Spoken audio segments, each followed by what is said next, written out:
সুমন নামের ছেলেটা খুব ভালো চাতুর ছিল। সে মন দিয়ে পড়াশোনা করত। তার একটাই স্বপ্ন ছিল, পড়াশোনা শেষ করে একটা ভালো চাকরি করবে, তারপর বাবা মায়ের সব কষ্ট দূর করে দেবে। সে দিনরাত এক করে পড়াশোনা শেষ করল। তার রেজাল্টও খুব ভালো হলো। সবাই তাকে নিয়ে অনেক আশা করত। সুমন ভাবত এবার নিশ্চয় তার একটা ভালো চাকরি হয়ে যাবে। সে তার ছোট ছোট স্বপ্নগুলো পূরণ করতে পারবে, পরিবারের মুখে হাসি ফোটাতে পারবে। তার বাবা মাও ছেলের দিকে তাকিয়ে থাকতেন, কবে তাদের দুঃখের দিন শেষ হবে। পড়াশোনা শেষ করে সুমন চাকরির জন্য চেষ্টা শুরু করল। সে অনেক জায়গায় ইন্টারভিউ দিল, একটার পর একটা ইন্টারভিউ দিত, কিন্তু কোথাও তার চাকরি হচ্ছিল না। কখনো বলা হতো তার অভিজ্ঞতা নেই, কখনো বলা হতো আরো ভালো প্রার্থী পাওয়া গেছে। প্রতিদিন সে সকালে বাসা থেকে বের হতো আর সন্ধ্যা হতাশ হয়ে ফিরে আসত। তার বন্ধুদের অনেকেরই চাকরি হয়ে গিয়েছিল। তাদের দেখে সুমনের মন আরো খারাপ হয়ে যেত। সে নিজেকে খুব একা আর ব্যর্থ ভাবতে শুরু করল। তার মনে হতো এত পড়াশোনা করে কোনো লাভই হলো না। দিনের পর দিন এভাবে চলতে থাকায় সুমন পুরোপুরি ভেঙে পড়ল। তার সব উৎসাহ, সব স্বপ্ন হারিয়ে যেতে লাগল। সে আর আগের মতো হাসত না, কথা বলত না, সারাক্ষণ চুপচাপ থাকত। তার বাবা মা ছেলের এই অবস্থা দেখে খুব চিন্তা করতেন। তারা তাকে বোঝানোর চেষ্টা করতেন, কিন্তু কোনো কিছুতেই কাজ হচ্ছিল না। সুমন ভাবত সে হয়তো পরিবারের জন্য একটা বোঝা হয়ে গেছে। এই হতাশা তাকে ধীরে ধীরে অন্ধকারের দিকে ঠেলে দিচ্ছিল। সে বুঝতে পারছিল না এই অবস্থা থেকে কিভাবে বের হয়ে আয়। হতাশার এই সময়ে মানুষ অনেক দুর্বল হয়ে পড়ে, সঠিক আর ভুলের মধ্যে পার্থক্য করতে পারে না। সুমনও ঠিক তেমনি এক মানসিক অবস্থার মধ্য দিয়ে আসছিল। তার মনে হচ্ছিল এই পৃথিবীতে তার কোনো মূল্য নেই। সে তার বাবা মায়ের জন্য কিছুই করতে পারছে না। এই ব্যর্থতার গ্লানি তাকে কুরে কুরে খাচ্ছিল। সে এমন একটা পথ খুঁজছিল আর তাকে খুব সহজে সাফল্য এনে দেবে। কিন্তু সে জানত না সহজ পথ সবসময় ভালো হয় না। অনেক সময় সহজ পথেই মানুষকে সবচেয়ে বড় বিপদের দিকে নিয়ে আয়। সুমন যখন হতাশায় ডুবেছিল, তখন তার কিছু বন্ধু তার পাশে এসে দাঁড়াল। তবে তারা ভালো বন্ধু ছিল না। তারা সুমনকে ভুল পথে নেয়ার জন্য এসেছিল। তারা সুমনকে বলল, চাকরি না পেয়ে এভাবে বসে থাকলে চলবে, তোকে অন্য কিছু ভাবতে হবে। তারা তাকে বোঝালিয়ে সেই পথে থেকে আজকাল কিছু করাই আয় না। জীবনে বড় হতে হলে একটু চালাক হতে হয়, একটু বাঁকা পথে না হাঁটলে নাকি সফল তো পাওয়া যায় না। সুমনের মন তখন খুব দুর্বল ছিল, তাই বন্ধুদের কথাগুলো তার মনে কিছুটা হলে প্রভাব ফেলল। বন্ধুরা তাকে এক ভয়ঙ্কর বুদ্ধি দিল। তারা বলল, আমরা তোকে নকল স্যালারি সার্টিফিকেট আর ব্যাংক স্টেটমেন্ট তৈরি করে দেব। তুই এগুলো দিয়ে ব্যাংকে ক্রেডিট কার্ডের জন্য আবেদন করবি। সুমন প্রথমে খুব ভয় পেয়ে গেল। সে বলল, এটা তো অন্যায়, এটা তো প্রতারণা, যদি ধরা পারি। বন্ধুরা তাকে হাসতে হাসতে বল, আরে কিছুই হবে না, আমরা সব ব্যবস্থা করে দেব, কেউ কিছুই বুঝতে পারবে না, তুই শুধু দেখ কিভাবে তোর হাতে টাকা চলে আসে। তাদের লোভনীয় কথায় সুমনের মন একটু একটু করে দুলতে লাগল। সুমন ভাবল, হয়তো এটাই তার জন্য শেষ সুযোগ। সে তার বাবা মায়ের কষ্ট আর দেখতে পারছিল না। সে ভাবল, একবার যদি হাতে কিছু টাকা আসে তাহলে সে একটা ব্যবসা শুরু করতে পারবে, তারপর সব ঠিক হয়ে যাবে। এই চিন্তা করে সে বন্ধুদের প্রস্তাবে রাজি হয়ে গেল। সে একবারও ভাবল না এই ভুলের কারণে তার জীবন কতটা অন্ধকারে তলিয়ে যেতে পারে। হতাশা আর দ্রুত বড়লোক হওয়ার লোভ তার বিবেককে নষ্ট করে দিয়েছিল। সে তার জীবনের সবচেয়ে বড় ভুলটা করতে চলেছিল। বন্ধুরা খুব দ্রুত নকল কাগজপত্র তৈরি করে ফেলল, দেখতে একদম আসলের মতো। সুমন সেই নকল ডকুমেন্ট নিয়ে 5টি বিভিন্ন ব্যাংকে ক্রেডিট কার্ডের জন্য আবেদন করল।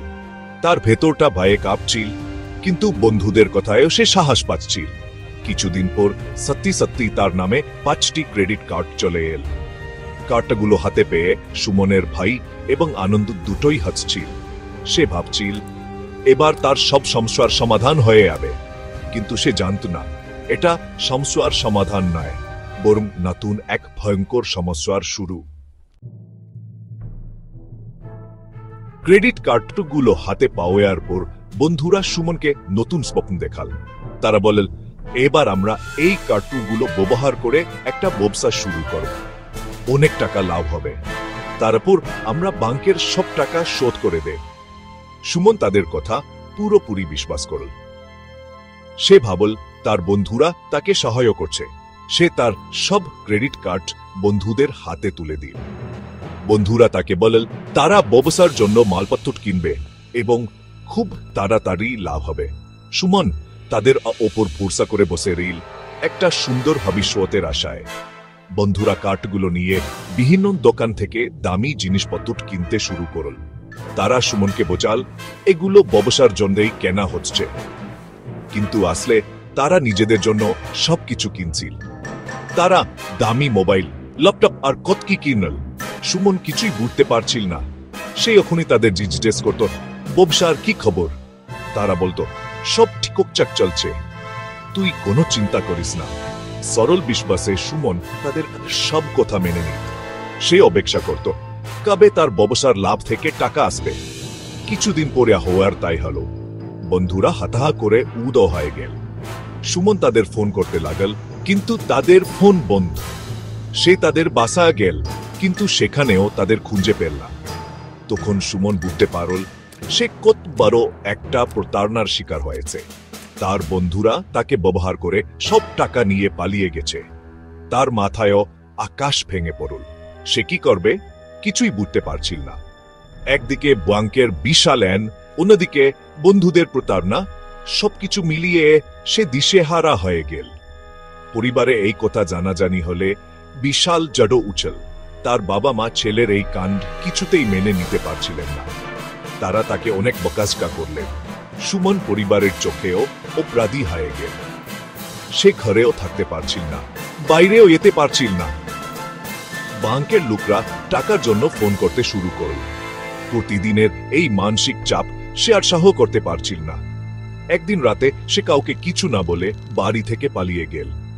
সে ভাবল এই মুখ সে আর কাউকে দেখাতে পারবে না। তার জীবনটা হেন একটা দুঃস্বপ্নে স্বপ্নে পরিণত হল। বাড়ি থেকে পালিয়ে সুমন এক অজানা শহরের পথে পা বাড়িল। তার কাছে কোনো টাকা ছিল না, থাকার কোনো জায়গা ছিল না।